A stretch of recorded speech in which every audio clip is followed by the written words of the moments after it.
Hey, what's up, guys? Hope you're doing well. Wanted to make a video today about something we all know and love. Maybe we don't love it too much, but we all know it. And that is the practice, the concept of edging. And I've been practicing retention for a few years now, and I've been through times where I haven't done it at all. I've been through times where I've messed around with it a little bit. And I can, come to the conclusion at this point where I feel like it's important for me to share my thoughts on it. And what those thoughts are is that if you're doing this to benefit yourself and you're doing this to build your life in a way, whether it's financially, career, building hobbies, whatever, maybe it's a physical health condition, mental, emotional, spiritual, you need to stay away from edging. You need to stay away from it because you're playing with fire. And it's a dangerous game because, especially when you've been practicing this for a long time, you're building up so much energy inside of you that energy is subconsciously being put towards things. The attention, that's where the energy is flowing. And when you edge, when you think lustful thoughts, etc., the energy is moving down to the root chakra. And in that root chakra, in this material world, the energy is supposed to come out. That's why it's so hard. You feel so stuck. The energy is getting lodged there. And it's like, oh, I want to go down. I want to go out, right? I want to make a person. I want to procreate.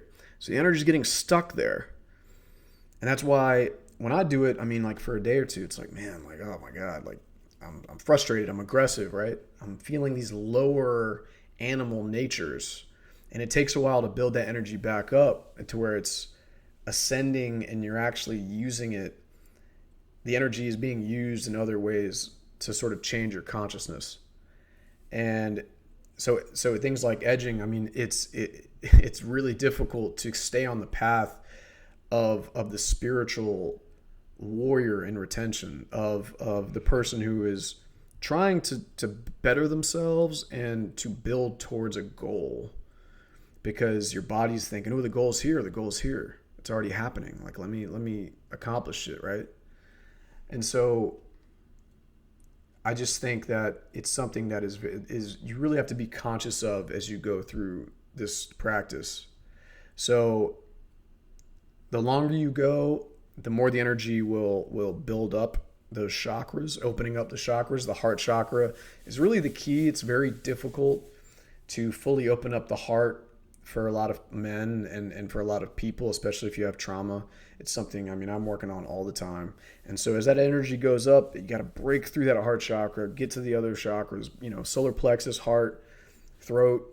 And, like things like deeper voice. And these are things that part of it is testosterone. Part of it is it's also your chakras. It's also your consciousness, the energy raising up through you. You can literally feel it and you can tell.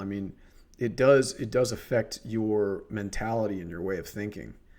And, again, I've said this many times. I think sex is a beautiful thing. I just think there's a time and a place for it. And, right now, like for me, I want to focus on bettering myself, healing, working towards being the best version of myself. And this time in this retention journey, I need to do that, and I need to stop lowering all that energy down there, because it's like, man, I'm gonna mess up at a certain point.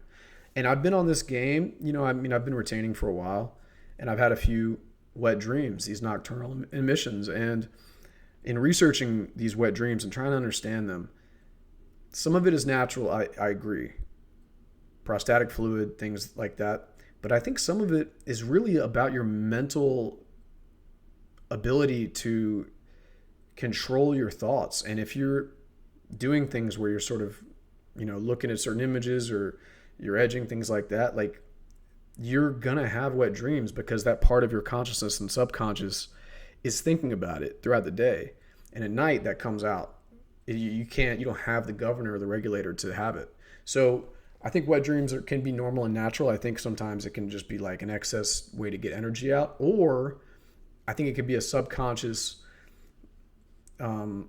relapse to an extent where you are having that orgasm and you are losing that energy, that ojas, as a lot of as the Eastern Hindu practices say. So again,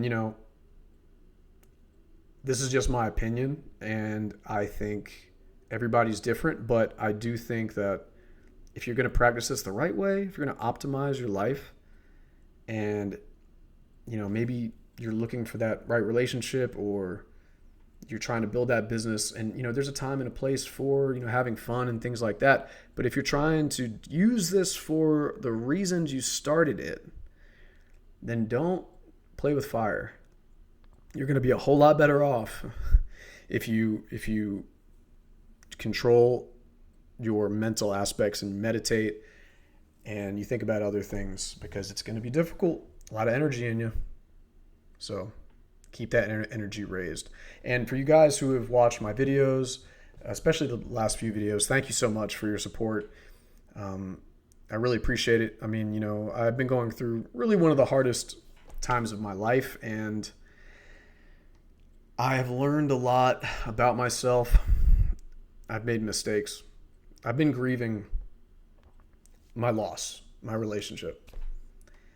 And it's times like these when retaining is very important, because I need to focus on myself. I need to focus on healing. I need to focus on building and not letting mistakes and loss veer me off my path from being a better person, and really from using lessons you learn, especially in like relationships and dating, using them to become a better person for myself, and also for the next woman that I'm with, the next relationship I'm in, to make it the best relationship I can have, and also to just build the life that I want to build, and to be the person I want to be through these lessons. So it's kind of like an homage to the relationship and to my experience, if I use those lessons and if I learn from the mistakes and be grateful and have gratitude for what happened, but build the life based on that, like on those mistakes, like on the lessons. I mean, there's really no other way to move forward in life from things that are traumatic or from things that shape you, who you are.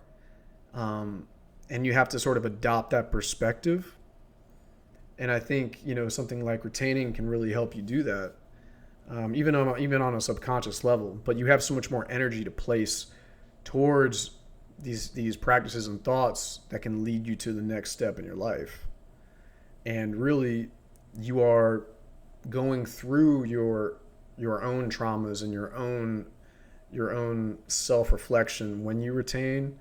And so it's like you're digging through this stuff, and you're gonna grow, and it's gonna be hard. But how else can you move forward? Like, you have to, and you have to really respect and understand yourself, and just forgive yourself for the mistakes you've made, because we all make them. So hope that made sense. Like and subscribe. Appreciate everything, guys. I hope you're doing well, and I hope this video helps somebody out there. So stay up, keep going, and I'll talk to you soon. All right, peace.